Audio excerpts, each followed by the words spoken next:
नमस्कार मित्रों। ये हमारे एसएस ग्रुप और यादव परिवार के लिए बहुत ही सौभाग्य की बात है कि आज हमें टीसीबीटी और आईआईटी भिलाई जैसे रेप्यूटेड इंस्टीट्यूट्स ने इतना अच्छा अवसर प्रदान किया कि हम अपनी जहर मुक्त खेती के अनुभव आप लोगों के साथ साझा कर सकें। और ये हमारे लिए बहुत ही खुशी की या गौरव की बात भी है कि आईआईटी भिलाई जैसी संस्थाएं आज इतने ताराचंद बेलजी सर के साथ मिलकर के और इतना अच्छा काम कर रही है और खेती किसानी की दिशा में आगे बढ़ रही है। इससे एक बहुत ही पॉजिटिविटी का माहौल हमारे देश में बनेगा।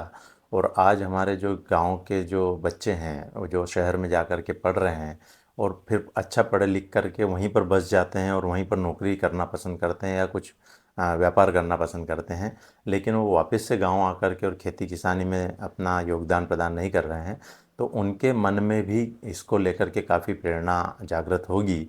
और जिसकी वजह से आज जब इतने ब्रेन्स आकर के खेती के अंदर अपना दिमाग लगाएंगे तो खेती के अंदर भी चमत्कार होंगे। और हमारे भारत देश के साथ साथ हम पूरे विश्व के लोगों को इतना अच्छा जहर मुक्त भोजन, पंच महाभूत पूर्ण भोजन प्रोवाइड करा सकेंगे। और इससे बहुत जल्दी हमारे भारत का विश्व गुरु बनने का सपना भी पूरा हो सकता है। तो बहुत ही अच्छी बात है। और आप हमारे अनुभव भी आप इसी वीडियो में आगे देखिए कि जहर मुक्त खेती को लेकर के हमारे अभी तक के अनुभव क्या रहे हैं। तो प्लीज़ कंटिन्यू।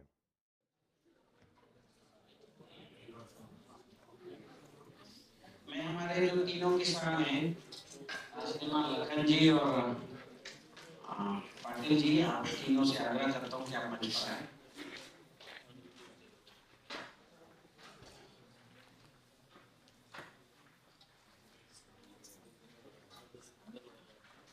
हमारे लखन भाई के लिए जोरदार तालियां। गवाए अपना जो अनुभव है कि एक साल के अंदर में मैंने आपको 6 साल 3 साल वाले किसान भी मिला है, 2 साल वाले भी, और 1 साल और 3 महीने में भी किसानों को कैसे रिजल्ट आए, वो परिणाम जो है आपके बीच में शेयर करेंगे। तो सबसे पहले 6-7 महीने से जो टीसीबीटी को देख रहे हैं, अब अनुभव करके और फिर निर्णय लेके 1200 एकड़ में इस काम को बढ़ाने का निर्णय ले चुके ऐसे लखन भाई को मैं आमंत्रण करूंगा कि वे आए और अपना विषय रखें।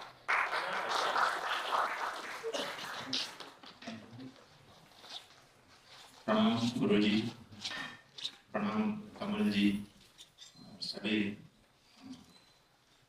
वरिष्ठ जन और मेरे किसान साथियों।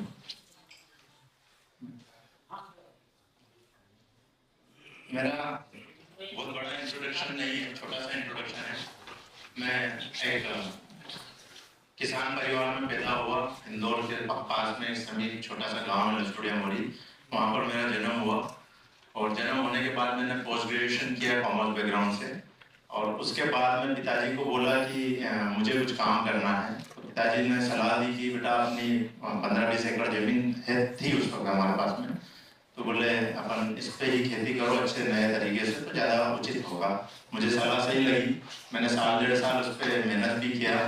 लेकिन उसके बाद मुझे लगा कि अभी जब तक वो हरित क्रांति आ चुकी थी, रासायनिक का दौर शुरू हो चुका था, मुझे उस वक्त लगा कि यार खेती को अच्छे नए तरीके से मॉडर्न तरीके से करने के लिए यहाँ पर इन्वेस्ट करना पड़ेगा। और उस वक्त हमारी माली हालत बहुत ज़्यादा अच्छी नहीं थी। तो इस वजह से फिर मैंने डिसीजन लिया कि पहले व्यापार किया जाए और पैसे कमाया जाए और उसके बाद वापस से खेती करेंगे। तो 12 सितंबर 1999 को मैंने सबसे पहले अपना कंप्यूटर इंस्टीट्यूट स्टार्ट किया और वहाँ से बिजनेस की शुरुआत करी।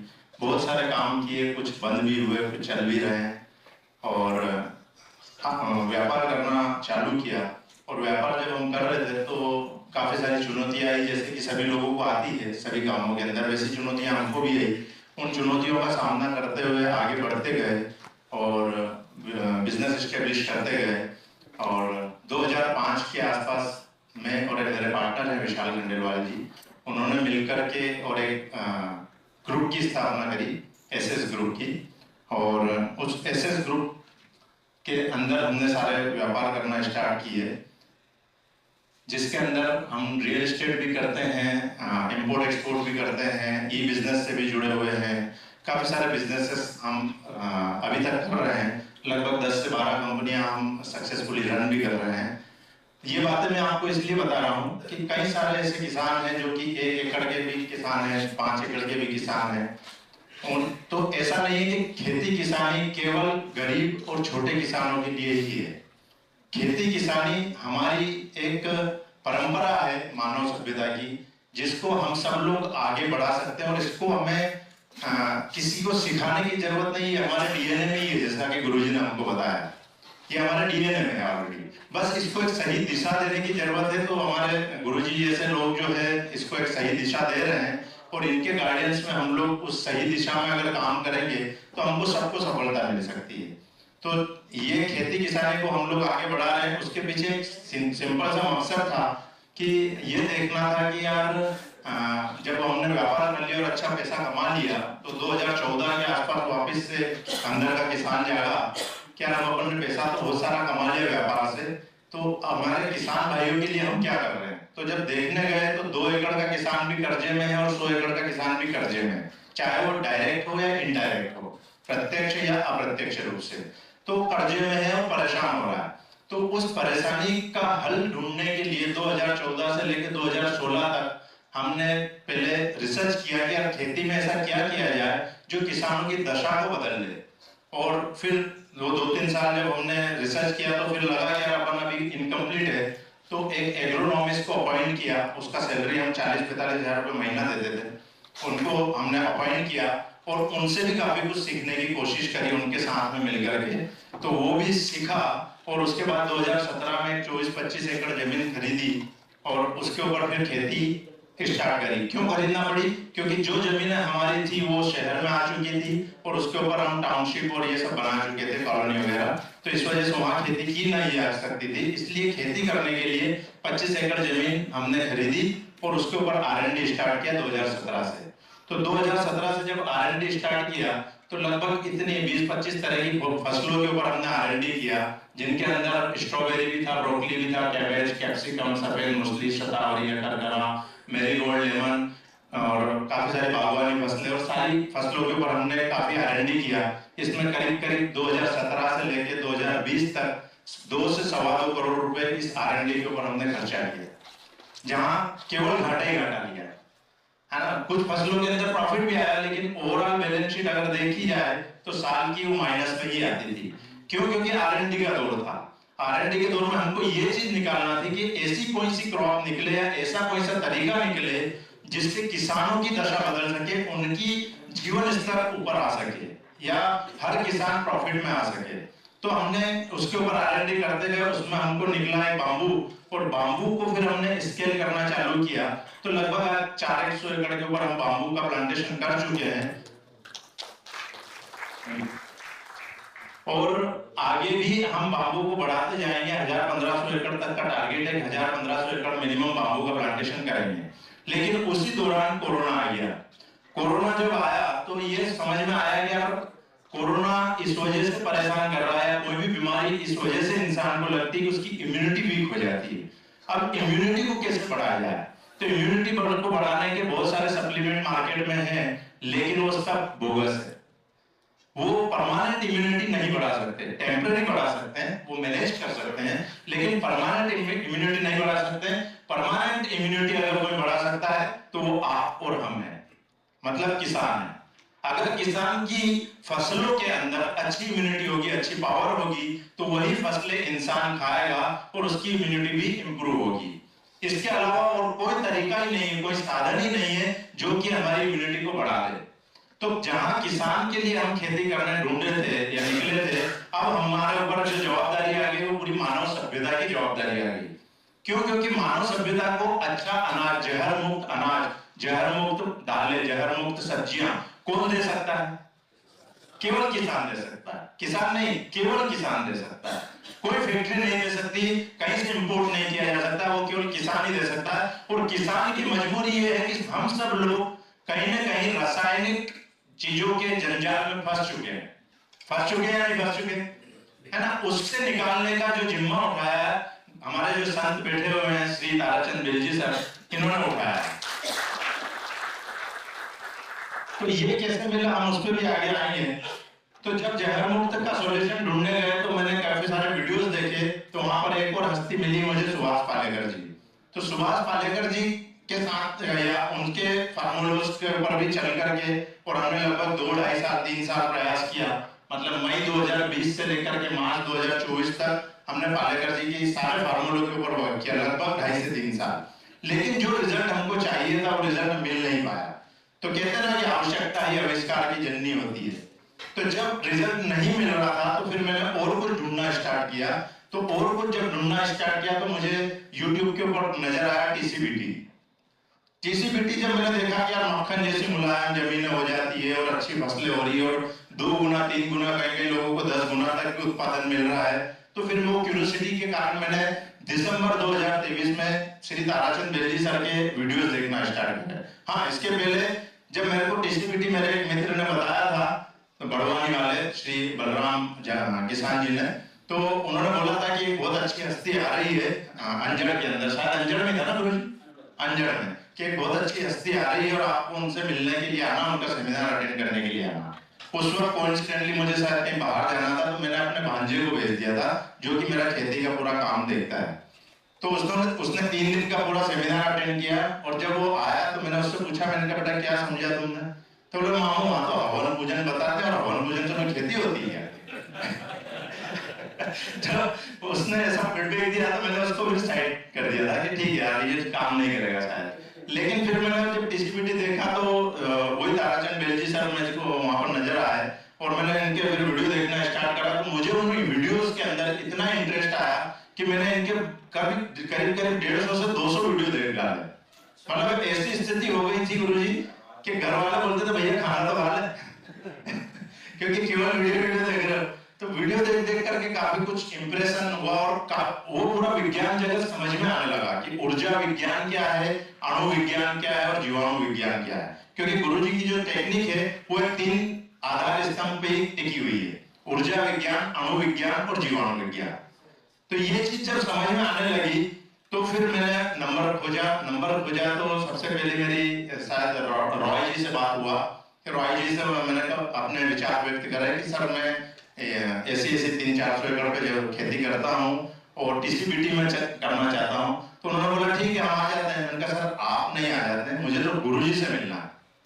गुरुजी आए और मेरी सारी जमीनें देखी, क्योंकि मैंने पालेकर पद्धति पे मैंने वर्क किया हुआ है, तो वो देखा हुआ था कि यार 3 साल होने के बाद भी रिजल्ट नहीं आए हैं। तो मैं चाहता था एक बार गुरुजी के मार्गदर्शन में इनके चरण कदमों के द्वारा ही शुरू किया जाए तो ज्यादा समझदारी होगी। तो फिर इन्होंने रॉय साहब ने बताया, गुरुजी से कनेक्ट करवाया मुझे, और जब गुरुजी से कनेक्ट हुआ तो आदरणीय गुरुजी ने इनकी व्यस्तता के चलते, शेड्यूल बहुत आगे के थे इनके पास, फिर भी इन्होंने मुझे समय दिया कि ठीक है मैं 25 जनवरी 2024 को आपसे मिलना होगा आपके घर पर या आपके खेत पर। तो गुरुजी जो है ये 26 जनवरी 2024, 25 जनवरी को रात को आ गए थे गुरुजी, और फिर घर पे साथ में रुके, और 26 जनवरी 2024 को हम लोग खेत विजिट पर निकल गए। जब खेत विजिट पर निकल गए तो गुरुजी ने हमारी पूरी टीम से मिले, हमारे सारे खेत देखे, और खेत देखने के बाद में एक खेत से दूसरे खेत की जो दूरी है हमारे यहाँ वो 80 किलोमीटर की है। तो उस दौरान मैंने एक पुलिंदा बना रखा था अपने सवालों का, क्योंकि क्या ना वो दूध का जला हुआ छाछ को भी फूक फूक के पीता है। तो मैं दूध का जला हुआ था, 3 साल मैंने प्रयास किए थे। तो वहां पर कुछ कमियां हैं, मैं उन आदमी की बुराई नहीं कर रहा हूँ, वो भी एक बहुत अच्छे संत और किसानों के लिए अच्छा काम कर रहे हैं, लेकिन वहां पर उनकी टेक्निक के अंदर कुछ कमियां हैं। जैसे कि यहाँ पर गुरुजी ने उन सारी कमियों को पूरा किया अपने प्रोडक्ट्स के द्वारा, क्योंकि 3 साल तक एक आम किसान सरवाइव नहीं कर सकता, वो कितना भी हाँ कर ले, लेकिन बिना पैसे के या बिना कमाई के सरवाइव नहीं कर सकता। तो गुरुजी की टेक्निक के अंदर 3 साल के बाद में मक्खन जैसी मिट्टी तो हो जाती है, लेकिन उसके पहले जो चैलेंजेस आते हैं वो सारे चैलेंजेस का जवाब वो सारे सोल के प्रोडक्ट्स है। तो ये कॉम्बिनेशन मुझे अच्छा लगा। तो मैंने जो अपने सवाल लिखे थे, लगभग 30 से 35 सवाल लिखे थे, तो हमने वो गाड़ी के अंदर चलते चलते गुरुजी से सारे सवाल किए, और सारे सवालों का जवाब गुरुजी ने अपनी शालीनता से और अपने विवेक से और अपने ज्ञान से पूरे सवालों के जवाब दिए, और मैं उस वक्त काफी हाईली इंप्रेस हुआ क्या इस बंदे में तो दम है।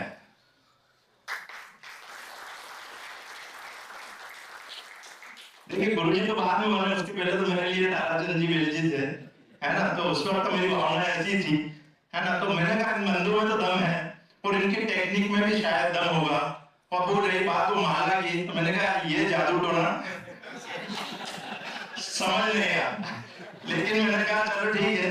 इन्होंने क्या करा, वहां जो हमारा ये वाला खेत था, भिकनगांव वाला खेत था, तो यहाँ पर सारे खेत के वो माला से कोई का पीएच और कोई का कार्बन और सब बताया। अब वहां की तो रिपोर्ट मेरे पास थी नहीं, तो मैं भरोसा कैसे करूं। तो मैं इनको ऐसे खेत पर लेके गया जहां की रिपोर्ट पिछले 3 सालों की मेरे पास में थी, क्योंकि मैं सुभाष पालेकर पद्धति कर रहा था, तो मेरे पास टेस्ट रिपोर्ट थी, उसके डाटा थे, सब थे मेरे पास में। तो मैंने कहा इन खेत का अगर इन्होंने सही बता दिया अपनी माला से रिजल्ट, तो मानेंगे कि हाँ सही है। तो गुरुजी उन खेतों में गए और घूमते गए और माला घुमाते गए, और इनकी माला का चमत्कार ऐसा हुआ कि जो पीएच इन्होंने बताया वही पीएच उस खेत का था, और जो कार्बन इन्होंने बताया वही कार्बन उस खेत का। तो उस वक्त मैंने गुरुजी को नहीं बताया कि मेरे पास में इनके डाटा है। मैंने फिर अपने घर जाके जब गुरुजी चले गए तो उन डाटा को देखा, और जो गुरुजी ने डायरी में लिखवाया था उनको देखा, तो एग्जैक्ट मैच हुआ। तो इसका मतलब ये चलती फिरती लेबोरेटरी भी है। तो वहां से भरोसा बढ़ना चालू हुआ। फिर गुरुजी ने बोला कि अपने को हवन करना चाहिए। तो मैं बहुत क्यूरियस व्यक्ति हूँ, मेरे को क्यूरियोसिटी बहुत ज्यादा होती है, सवाल पूछने की इच्छाएं बहुत होती है। तो हो सकता है गुरुजी उस वक्त मुझसे थोड़ा सा बॉदर भी हुए हो, लेकिन मेरी क्यूरियोसिटी सारी गुरुजी ने शांत करी। गुरुजी ने बताया ऊर्जा विज्ञान क्या है और हवन से कैसे ऊर्जा निकलती है और कैसे पॉजिटिविटी आती है। तो मैंने इमीडिएट गुरुजी जैसे गए कि जैसा गुरुजी ने बताया था वैसा मैंने सारे सबसे पहले अग्निहोत्र किट ऑर्डर करी, और अग्निहोत्र किट ऑर्डर करने के बाद में हमने हवन स्टार्ट किया। सबसे पहले मैंने अपने घर पे हवन करना स्टार्ट किया, और आज की तारीख में हमारे करीब 12 या 13, तूफान भाई सब जानते हैं, 12 या 13 हवन डेली होते हैं, सुबह और शाम, हर खेत पे। क्योंकि गुरुजी से मैंने पूछा कि गुरुजी एक हवन की रेडियस कितना है, वो कितने किलोमीटर तक हमें ऊर्जा को पॉजिटिव कर सकता है। तो गुरुजी ने बोला अगर ओपन में कर रहे हैं तो 1 से 1.5 किलोमीटर में वो आसानी से कर सकता है, और इंडोर में कर रहे हैं तो 10 से 15 हजार के घर में वो आसानी से कर सकता है। तो हमने कैलकुलेट किया कि अपने को कौन कौन से खेत पर हवन करना पड़ेगा। तो उन सारे खेत के ऊपर एक एक यज्ञशाला बनाई, और हर यज्ञशाला के अंदर हर आदमी सुबह सूर्योदय के समय और सूर्यास्त के समय हवन करता है, और उसको हम अपना पूजा स्थल मानते, उसको हम अपना मंदिर मानते हैं। जो भी मजदूर खेत में आता है उसका सबसे पहला काम है वहां मंदिर में जाकर के ढोक देना, और उसके बाद अपने खेती के काम चालू करना। क्योंकि जहां से ऊर्जा पॉजिटिव होगी, है ना, वही तो हमारा मंदिर है। मंदिर क्यों जाते हैं? क्योंकि मंदिर की ऊर्जा पॉजिटिव होती है। वहां हम उस ट्रांसफार्मर से ऊर्जा लेने के लिए जाते हैं। तो यहाँ पर इस अग्निहोत्र के द्वारा पॉजिटिविटी हो रही है, तो सबसे पहले हमारा फर्ज बनता है कि वहां पर जाए और अपने आप को भी पॉजिटिव कर लें, और उसके बाद काम पे लग जाए, तो सारे काम पॉजिटिव होंगे। और फैक्ट है, इसके पहले जब गुरुजी आए तो उसके पहले मेरा खेत पर ज्यादा रुकने का मन नहीं करता था। मैं सुबह जाता था, शाम को वापस अपने घर निकल आता था। इंदौर में रहता हूँ मैं, 125 किलोमीटर दूर है मेरा गांव। लेकिन जब से ये हवन चालू हुआ, अग्निहोत्र चालू हुआ, अब मैं कम से कम 2 रात रुकता हूँ अपने खेत के ऊपर, क्योंकि वहां से आने का मन नहीं करता। तो इतनी ऊर्जा पॉजिटिव हो गई। फिर गुरुजी ने बोला, मैंने गुरुजी से बोला गुरुजी हम शुरुआत में कुछ भी करेंगे तो गलती होगी, तो हमको ऐसा कोई हैंड दीजिए जो कि हमारी मदद कर सके। तो गुरुजी ने तूफान भाई को हमसे इंट्रोड्यूस कराया, और हम बड़े भाग्यशाली के तूफान जी जैसे जोशीले आदमी और विवेक के साथ काम करने वाले इंसान हमारे साथ जुड़े हुए हैं। और तूफान जी हमको समय समय पर गाइड करते हैं, सारे प्रोडक्ट्स वगैरह। तूफान भाई हमारे यहाँ आए थे 3 फरवरी 2024 को पहली बार। गुरुजी 26 जनवरी को गए, 3 फरवरी को तूफान भाई आ गए। जब तक हमने प्रोडक्ट वगैरह बुलवा लिए थे, क्योंकि जिस गाड़ी से गुरुजी को छोड़ने भेजा था उसी गाड़ी से मैंने सारे प्रोडक्ट ऑर्डर करके बुला लिए थे। तो हमारे पास में प्रोडक्ट सारे अवेलेबल थे। तूफान भाई आए, रेडीमेड सब चीजें उनको मिली, और उन्होंने सारे प्रोडक्ट वहां पर हमसे बनवाए, और वहां से सिलसिला हमारा चालू हो गया। उसके बाद हमारे फार्म पर गुरुजी की मेहरबानी रही, उन्होंने कहा कि आप अपनी पूरी टीम को, क्योंकि हमारा करीब 25-30 लोगों का स्टाफ भी है सारे खेत का मिला के, तो गुरुजी ने बोला सभी लोगों को आप इकट्ठा कर लीजिए। मैंने गुरुजी से बोला भी था, मैंने कहा आसपास के गाँव के लोगों को बुला लेंगे, तो बोले नहीं, अभी केवल आपकी टीम को बुलाइए, हम उनको ट्रेन करेंगे, रिजल्ट लाएंगे यहाँ पर लोग मिल करके, और उसके बाद आसपास के गाँव को इकट्ठा करेंगे और फिर उसके बाद बातें करेंगे उनसे। तो लगभग 20 से 25-30 लोग थे उस ट्रेनिंग के अंदर। 18 फरवरी 2024 को गुरुजी पुनः पधारे हमारे यहाँ पर, और फिर इन्होंने जो वहां पर 3 दिन जैसा 3 दिन का यहाँ पर हुआ, 3 दिन का वहां पर भी प्रेजेंटेशन दिया, और उसके बाद में हमारी पूरी टीम इतनी चार्ज हो गई कि वो टीम अब केवल टीसीबीटी बोलती है और कुछ नहीं बोलती है। अगर उनको गलती से मैं भी बोल दूं ना कि एक गोली यूरिया डाल दो, तो मना कर देते नहीं सर, अपन तो टीसीबीटी करेंगे, जो गुरुजी ने बोला वही करेंगे। तो इतनी चार्ज हो गई, क्योंकि ज्ञान का बहुत फर्क पड़ता है। तो हमने, गुरुजी ने जो हमें शिक्षा दी कि आप सब पूरी टीम को इकट्ठा करो और टीम को हम सिखाएंगे, तो वही बहुत सही डिसीजन रहा। क्योंकि मैं अकेला अगर पॉजिटिव हो भी जाता तो जरूरी नहीं कि मैं जो टीम को जैसा काम करना चाहिए वैसा वो काम करती, क्योंकि उसको भरोसा ही नहीं होता। जो कि हमारे साथ पालेकर पद्धति में हुआ भी था ऐसा कि मैं कुछ और बोलता था और टीम कुछ और कर देती थी। लेकिन अभी पूरी तूफान भाई और हमारी टीम मिलकर के पूरा फार्म मैनेज कर रही है और बहुत अच्छे रिजल्ट आ रहे हैं। जो अभी बहुत ज्यादा हमारे यहाँ हार्वेस्टिंग तो स्टार्ट हुई नहीं है, उसके भी मैं अनुभव बताऊंगा। ये हमारे यहाँ पर हवन होते हैं, जो हमारे सारी हवन की टीम जो बैठी हुई है, ये हमारा मंदिर एक छोटा सा मेन फार्म पे भी बना हुआ है, तो ये वहां पर भी सामूहिक हवन, जब हम जाते हैं तो सामूहिक हवन कर लेते हैं, बाकी सब लोग अपनी अपनी लोकेशन पर हवन करते हैं। ये इस तरीके से गुरुजी ने बताया कि कंडे कैसे बनाना, तो हमने कंडे भी बिल्कुल वैसे ही एक पाइप का रिंग काटा है, सिंपल सा फार्मूला है, एक पाइप का रिंग काटा 110 mm का, और उसको रिंग में ऐसा गोबर को थाप करके और कंडा बना देते हैं, और ऊपर से ये सरिया उसमें ऐसा लगा देते हैं ताकि वो वहां से टूटे, जब भी तोड़े तो इधर उधर से ना टूटे।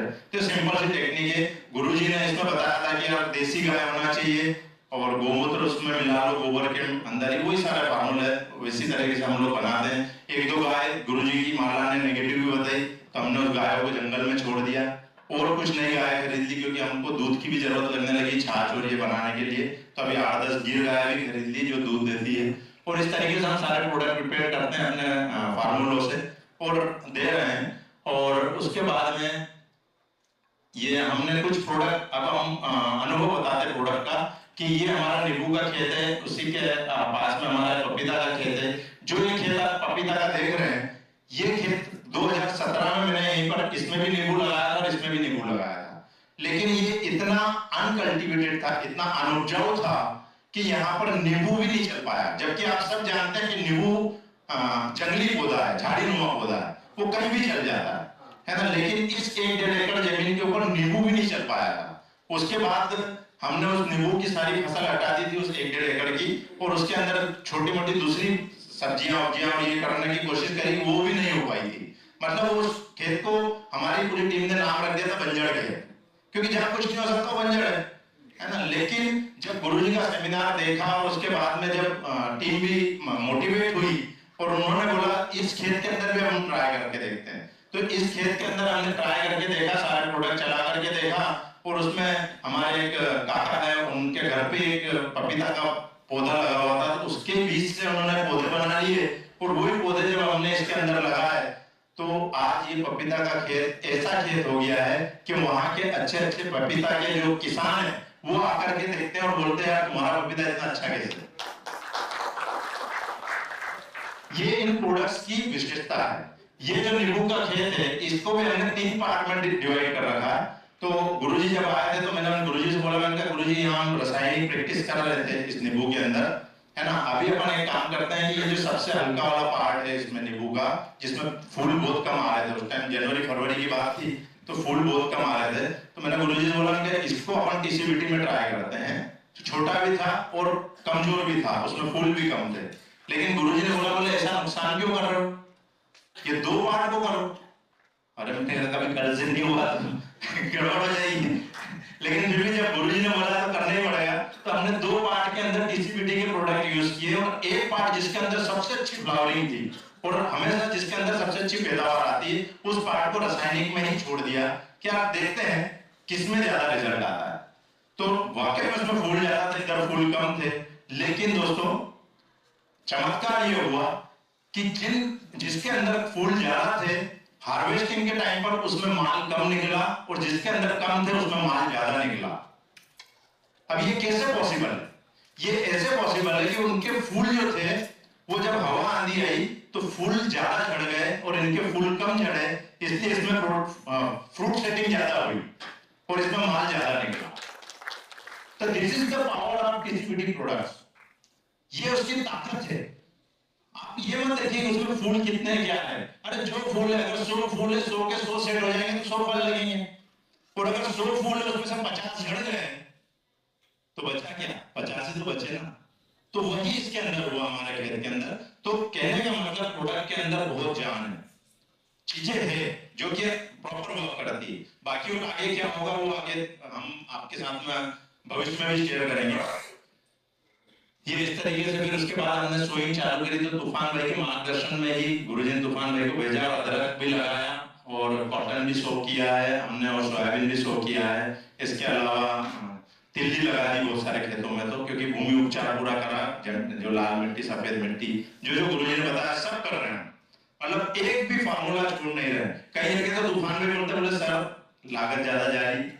मैंने कहा लगने दो कोई दिक्कत नहीं, ये एक ही बार तो लगाना जीवन में, उसके बाद कहां लगाना। तो लागत लग रही है तो लगने दो दोस्तों। इसको आप एक साल पर मत डालना, क्योंकि हमारी टीम भी डिमोटिवेट होती है कि सर अपन इतना पैसा लगा रहे हैं। तो मैं उनको भी यही बोलता हूं कि आप ये पैसा लगा रहे हो इसको एक साल में मत डालो कि इसमें एक साल की फसल में हम प्रॉफिट में रहे या लॉस में रहे। इसका 10% ही डालो, क्योंकि हम तो बिजनेसमैन है, व्यापारी व्यक्ति है। हम जानते हैं कि ब्रेक इवन कैसे निकाला जाता है। एक फैक्ट्री का ब्रेक इवन क्या एक साल में निकल सकता है? नहीं निकल सकता। वहां पर भी ये फार्मूला चलता है कि 5 साल में 10 साल में फैक्ट्री का ब्रेक इवन निकलेगा। तो खेती में क्यों नहीं पॉसिबल है? जो चीज हम जीवन भर के लिए डाल रहे हैं उसका लोडिंग हम एक ही साल पे या एक ही फसल पे कैसे डाल सकते हैं? How it is possible? है क्या पॉसिबल ऐसा? है ना? तो हमको उसका 10% ही लोडिंग डालना चाहिए और बाकी फिर आगे के 10 सालों में उसको ट्रांसफर कर देना चाहिए, तो हमको फिर प्रॉफिट में दिखेगा। तो हमने अभी कपास भी लगाया है और ये इस तरीके की फसलें है। ये खेत जो दिख रहा है ये हम सुभाष पालेकर पद्धति से जो खेती करते थे वही वाला खेत है। इसमें पालेकर पद्धति के अंदर हमारा कपास बिल्कुल इतना सा रह जाता था, मतलब हार्डली 1 फीट 1.5 फीट का होता था। और अभी जो कपास की स्थिति ऐसी है कि वो इतना हो गया, उसके बाद हमने उसको ऊपर से रोक दिया है क्योंकि ज्यादा उसको हमको हाइट देना नहीं है। तो रिजल्ट आ रहे हैं। अब आगे और कितने रिजल्ट आते हैं जब ये प्रॉपर हार्वेस्ट होगा तो वो भी हम डाटा आपके साथ में शेयर करेंगे। हाँ, ये 2 चीजें हो गई। गुरुजी की माला परफेक्ट है, गुरुजी के प्रोडक्ट परफेक्ट है, इनकी टेक्निक परफेक्ट है। अभी बात हम करते हैं प्रार्थना की, वो भी हमारा एक अनुभव है जो मैं आप लोगों के साथ शेयर करना चाहूंगा कि एक खेत है हमारा। गुरुजी आपको याद हो तो अपन उधर लालखार वाले खेत में गए थे सेकेंड डे, है ना, 27 जनवरी को, जहां पर बहुत हल्की मिट्टी थी, है ना। तो उस खेत के अंदर हमारी पानी की बहुत समस्या है। वहां पर पानी न होने के कारण जो 50 एकड़ का हमने बांस लगाया था उसमें से कम 5-10 एकड़ का बम्बू खराब भी हो गया, क्योंकि वो पौधा जब लगाते हैं तो उसको पानी देना पड़ेगा गर्मी के अंदर पत्थरों में, तो वहां पर वो खराब भी हो गया। कई जगह हमको प्लांट रिप्लेस भी करना पड़े। अभी लास्ट ईयर गुरुजी से मैंने जब पूछा कि गुरुजी इसका क्या समाधान है, तो बोले या तो देखो कहीं से पानी की व्यवस्था करो, या दूसरा तरीका है कि इसके अंदर सफेद मिट्टी डाल दो हर पौधे के अंदर। तो हमने वो सफेद मिट्टी भी डाल दी हर पौधे के अंदर। और बोले तीसरा तरीका है प्रार्थना करो गंगा मैया से कि हमारे पौधों की पानी की पूर्ति करे।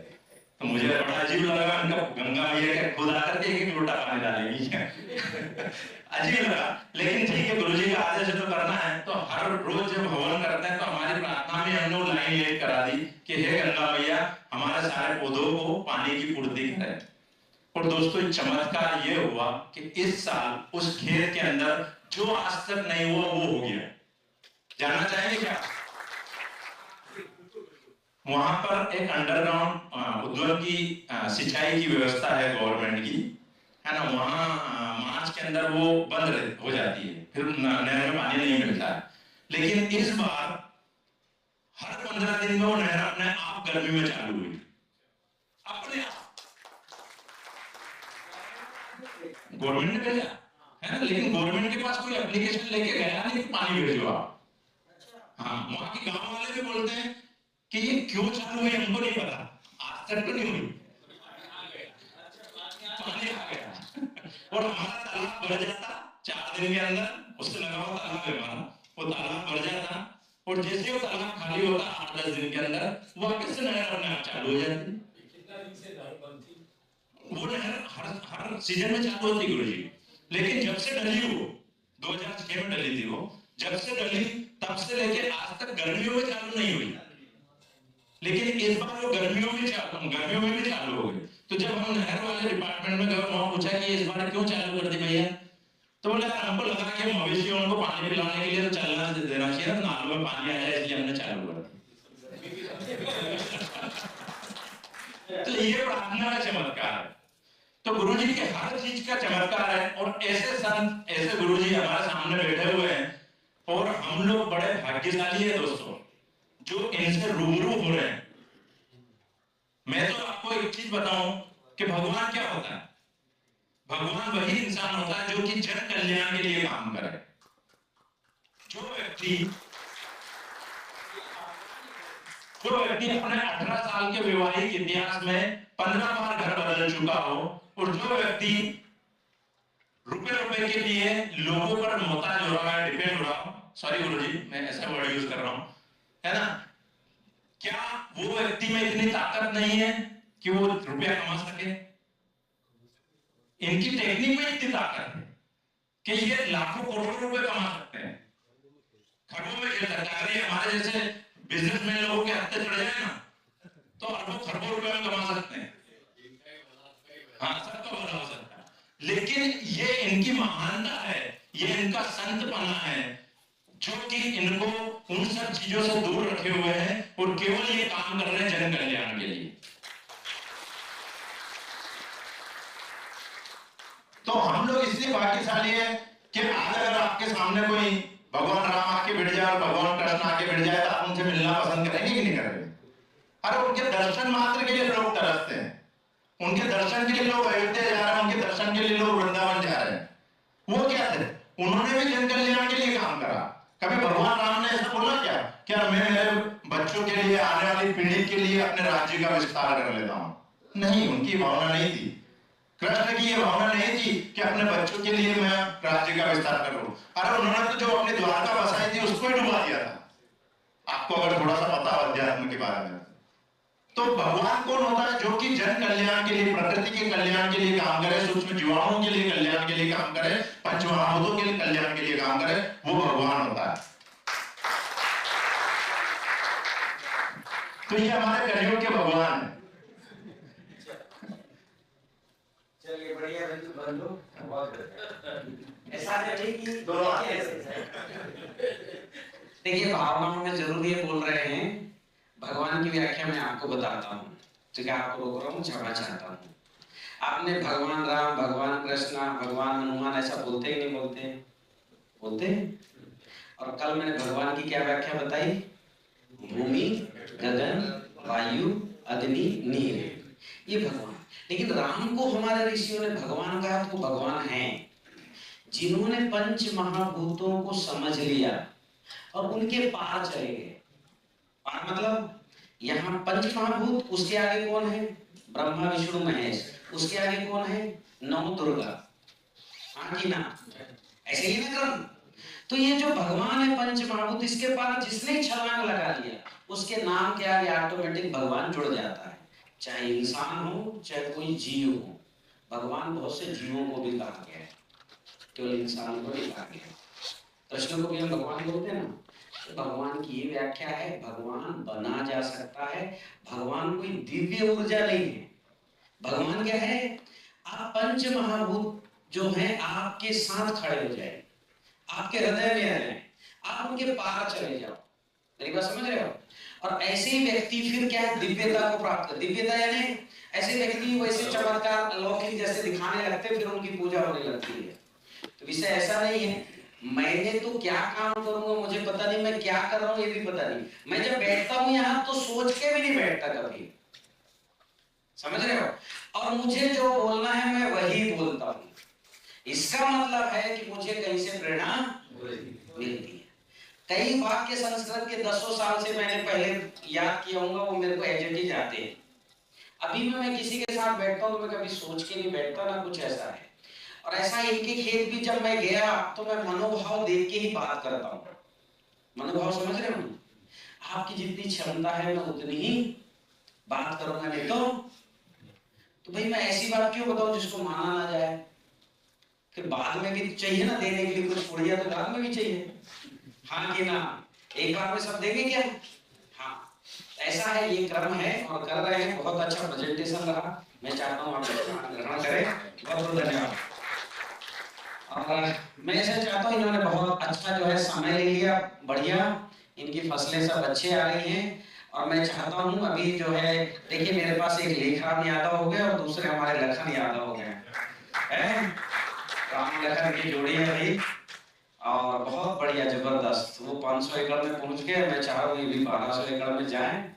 और जितनी श्रद्धा होती है ना उतना परिणाम आता है, ये भी तय है। और इसके लिए वाक्य है, श्रद्धावान लभते। अगर श्रद्धा ही नहीं है, और विशेषकर ऊर्जा विज्ञान तो पूरा श्रद्धा का खेल है। इन्होंने जांचने में मुझे लगता है कि जो है इनको माला का ही केवल था कि सही घूम रही है कि नहीं। तो भगवान ने इनको, मेरे को भी नहीं पता है, मेरे को ये कर रहे हैं, और उस समय भी नहीं पता, जब ट्रेनिंग हो रही थी तब बताए। और जब बताए थे तो मैंने जो बोला था वो एग्जैक्ट वैसे ही और सब था। लेखराम जी भी ऐसे ही हुआ, ये भी पढ़े लिखे आदमी है, पढ़े लिखे मतलब वैज्ञानिक आदमी है। तो ये जो है, ये जब मैं पंचमहाभूत चेक करता हूँ ना, तो ये लोग मेरे प्रचारक मुझे क्रॉस चेक करते रहते हैं क्योंकि व्हाट्सएप में रोज आता है इसका चेक कर दो उसका, तो कोई एकदम से भरोसा नहीं, क्रॉस चेक करवाते हैं, ठीक है। तो एक ऐसा हुआ, इन्होंने मुझे लाल मिट्टी की फोटो भेजी, गुरुजी इसमें आयरन जांच दो। क्या आयरन? आयरन होता है लाल मिट्टी में, और उसमें लाल मिट्टी रिकमेंड करता था। तो मैंने इसमें कहा भाई कि 28.40 ये इसमें आयरन है। अब मेरे पास रोज आते हैं 25-30, तो मैं स्पीड से जांचूंगा ना, खट खट खट खट जा देता हूँ मिनट, ये इतना ठीक, भेज दिया। इन्होंने शाम को भेजा कि गुरुजी ने जो बोला है 28.40, और ये लैब रिपोर्ट कितना है 28.38। साइंस बता रहा हूं क्या होता है। ऊर्जा और मैटर, जो मैटर है उसकी ऊर्जा है, मैटर में जितनी पावर होगी उतना ऊर्जा वो क्या करेगा, प्रक्षेपित करेगा। तो आप ऊर्जा को जांच लो, मैटर को जांचने की जरूरत नहीं। क्लियर? और ऊर्जा कितनी है 9, और मैटर कितने 108, तो ये है। और 108 के योग H2O पानी अलग, ऐसे योग करते जाओगे तो कितने सारे बन गए।